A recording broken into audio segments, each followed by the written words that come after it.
Olá, olá, olá, mais um dia, mais um tijolinho de Deus. Nós estamos aqui gravando dia 7/4, hoje é dia 13, se não me engano, isso, 13 de abril. Nós estamos gravando dia 7 de abril. Quando chegar no dia 13, eu vou estar gravando um tijolinho por dia. Mas, como eu tive um probleminha nessa semana aí, então temos que adiantar um pouco aqui esses tijolinhos. Então, vamos lá. Josué 3/4, vamos para o livro de Josué. Josué na Bíblia. Josué. Aqui, ó. Josué 3/4. A travessia do Jordão. De manhã bem cedo, Josué e todos os israelitas partiram de Sitim e foram para o Jordão, onde acamparam antes de atravessar o rio. 3 dias depois, os oficiais percorreram o acampamento e deram esta ordem ao povo: quando virem a arca da aliança do Senhor, o seu Deus, e os sacerdotes levitas carregando a arca, saiam das suas posições e sigam-na. Mas mantenham a distância de cerca de 900 metros entre vocês e a arca. Não se aproximem. Desse modo, saberão o caminho a seguir, pois vocês nunca passaram por lá. Josué ordenou ao povo: santifiquem-se, pois amanhã o Senhor fará maravilhas entre vocês. E disse ao sacerdote: levantem a arca da aliança e passem à frente do povo. Eles a levantaram e foram à frente.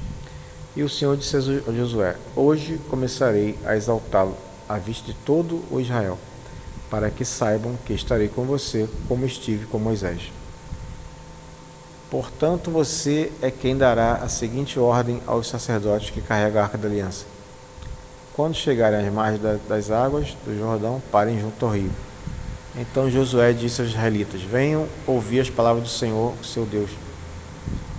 Assim saberão que o Deus vivo está no meio de vocês, e que certamente expulsará de diante de vocês os cananeus, os hititas, os heveus, os ferezeus, os girgazeus, os amorreus e os jebuseus. Vejam, a arca da aliança do soberano de toda a terra atravessará o Jordão à frente de vocês. Agora escolham 12 israelitas, um de cada tribo. Quando os sacerdotes que carregam a arca do Senhor, o soberano de toda a terra, puseram os pés no Jordão, a correnteza será represada e as águas formarão uma muralha. Quando, pois, o povo desmontou o acampamento para atravessar o Jordão, os sacerdotes que carregavam a arca da aliança foram adiante. O Jordão transborda em ambas as margens na época da colheita. Assim que os sacerdotes que carregavam a arca da aliança chegaram ao Jordão e seus pés tocaram as águas. A corrente que descia parou de correr e formou uma muralha a grande distância, perto de uma cidade chamada Adã, nas proximidades de Zaretã, e as águas que desciam para o mar da Arabá, o mar salgado, escoaram totalmente. E assim o povo atravessou o rio em frente a Jericó. Os sacerdotes que carregavam a arca da aliança do Senhor ficaram parados em frente à terra seca, no meio do Jordão, enquanto todo Israel passava, até que toda a nação atravessou também a terra seca. Josué 4:1. O memorial das 12 pedras. Quando toda a nação terminou de atravessar o Jordão, o Senhor disse a Josué: escolha 12 homens dentre o povo, um de cada tribo, e mande que apanhem 12 pedras no meio do Jordão, do lugar onde estão os sacerdotes ficaram parados. Levem-nas com vocês para o local onde forem passar a noite. Josué colocou os 12 homens que escolhera dentre os israelitas, um de cada tribo. Ele lhes disse: passem adiante da arca do Senhor, o seu Deus, até o meio do Jordão. Ponha cada um de vocês uma pedra nos ombros, conforme o número das tribos dos israelitas. Elas servirão de sinal para vocês. No futuro, quando seus filhos lhes perguntarem: o que significam essas pedras? Respondo que as águas do Jordão foram interrompidas diante da arca da aliança do Senhor. Quando a arca atravessou o Jordão, as águas foram interrompidas. Essas pedras serão um memorial perpétuo para o povo de Israel. Os israelitas fizeram como Josué lhes havia ordenado. Apanharam 12 pedras no meio do Jordão, conforme o número das tribos de Israel. como o Senhor tinha ordenado a Josué, e as levaram ao acampamento, onde as deixaram. Josué ergueu também 12 pedras no meio de Jordão, no local onde os sacerdotes que carregavam a Arca da Aliança tinham ficado, e elas estão lá até hoje. Os sacerdotes que carregavam a arca permaneceram de pé no meio de Jordão, até que o povo fez tudo que o Senhor ordenara a Josué por meio de Moisés, e o povo atravessou apressadamente. Quando todos tinham acabado de atravessar, a arca do Senhor e os sacerdotes passaram para o outro lado diante do povo. Os homens das tribos de Ruben, de Gade e da metade da tribo de Manassés atravessaram preparados para lutar, à frente dos israelitas, como Moisés os tinha orientado. Cerca de 40.000 homens preparados para a guerra passaram perante o Senhor, rumo à planície de Jericó. Naquele dia, o Senhor exaltou Josué à vista de todo o Israel, e eles o respeitaram enquanto viveu, como tinham respeitado Moisés. Então o Senhor disse a Josué: ordene aos sacerdotes que carregam a Arca da Aliança que saiam do Jordão. E Josué lhes ordenou que saíssem. Quando os sacerdotes que carregavam a Arca da Aliança do Senhor saíram do Jordão, mal tinham posto os pés em terra seca. As águas do Jordão voltaram a seu lugar e cobriram como antes as suas margens. No 10º dia do primeiro mês, o povo subiu do Jordão e acampou em Gilgal, na fronteira leste do Jericó. E em Gilgal, Josué ergueu as 12 pedras tiradas do Jordão. Disse ele aos israelitas: no futuro, quando os filhos perguntarem aos seus pais o que significam essas pedras, explique a ele: aqui Israel atravessou o Jordão em terra seca, pois o Senhor, o seu Deus, secou o Jordão perante você até que o tivesse atravessado. O Senhor, o seu Deus, fez com que o Jordão fizera com o mar vermelho, quando secou diante dos olhos, diante de nós, até que o tivéssemos atravessado. Ele assim fez para que todos os povos da terra saibam que a mão do Senhor é poderosa, para que vocês sempre tenham medo do Senhor, temam o Senhor, seu Deus. Nós terminamos aqui, vamos para Salmo 98 e Gálatas. Vamos lá. Salmo um pouquinho abaixo aqui, ó. Salmo 98, quem falou? Isso. Salmo 98. Cantem ao Senhor um novo cântico, pois ele fez coisas maravilhosas, a sua mão direita e o seu braço santo lhe deram vitória. O Senhor anunciou sua vitória e revelou a sua justiça às nações. Ele se lembrou do seu amor leal e da sua fidelidade. Para com a casa de Israel, todos os confins da terra viram a vitória do nosso Deus. Aclamem o Senhor, todos os habitantes.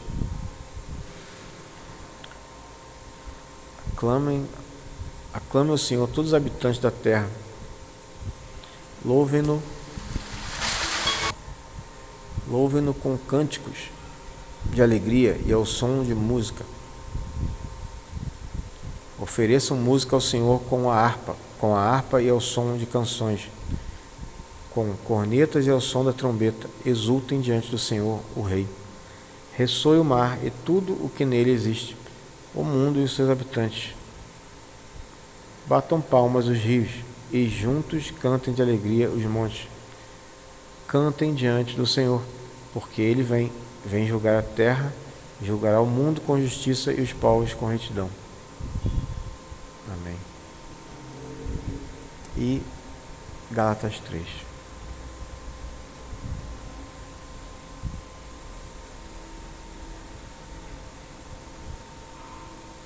Fé ou obediência à lei. Gálatas 3, 1. Ó Gálatas insensatos, quem os enfeitiçou? Não foi diante dos seus olhos que Jesus Cristo foi exposto como crucificado? Gostaria de saber apenas uma coisa: foi pela prática da lei que vocês receberam o Espírito ou pela fé naquilo que ouviram? Será que vocês são tão insensatos que, tendo começado pelo Espírito, querem agora se aperfeiçoar pelo esforço próprio? Será que foi inútil sofrer tantas coisas?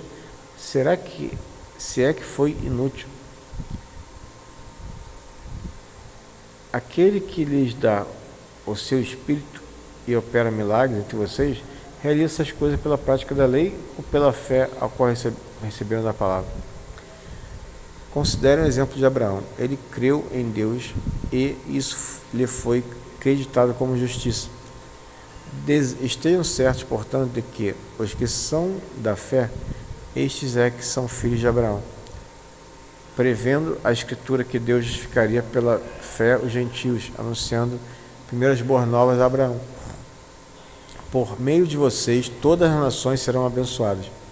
Assim, os que são da fé são abençoados juntamente com Abraão, homem de fé. Já os que são pela prática da lei estão debaixo de maldição, pois está escrito: maldito todo aquele que não persiste em praticar todas as coisas que escritas no livro da lei.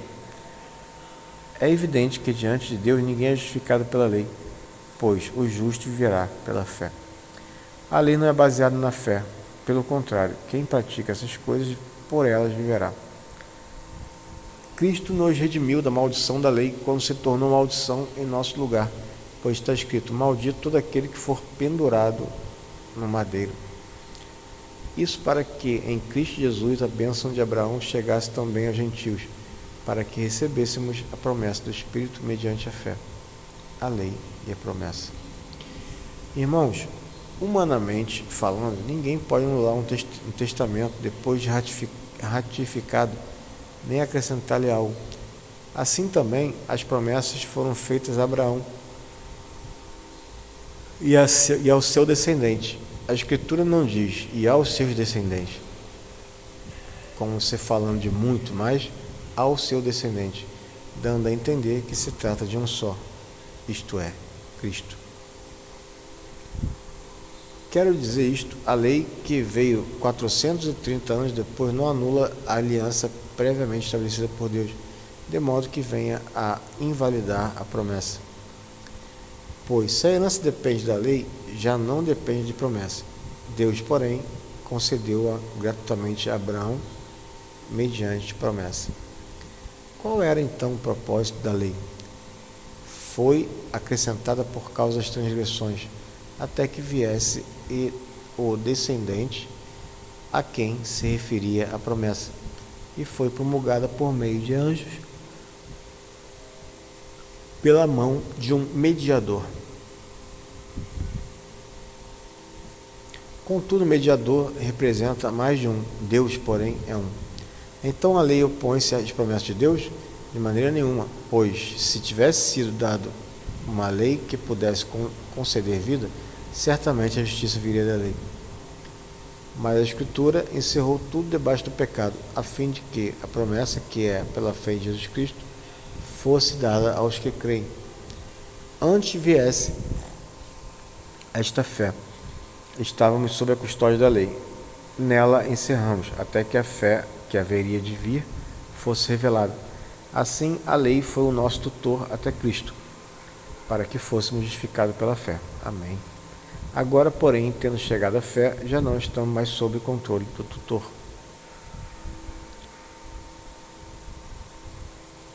Todos vocês são filhos de Deus, mediante a fé em Cristo Jesus. Pois os que creem em Cristo foram batizados de Cristo se revestiram.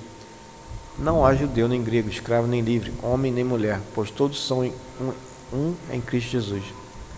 Se vocês são de Cristo, são descendentes de Abraão e herdeiros segundo a promessa. Amém, amém e amém. Terminamos aqui mais um tijolinho. Agradeço a presença de todos. Fique com Deus, Deus abençoe a vida de vocês e possamos nos ver no próximo tijolinho, se assim Deus nos permitir. Amém, glória a Deus.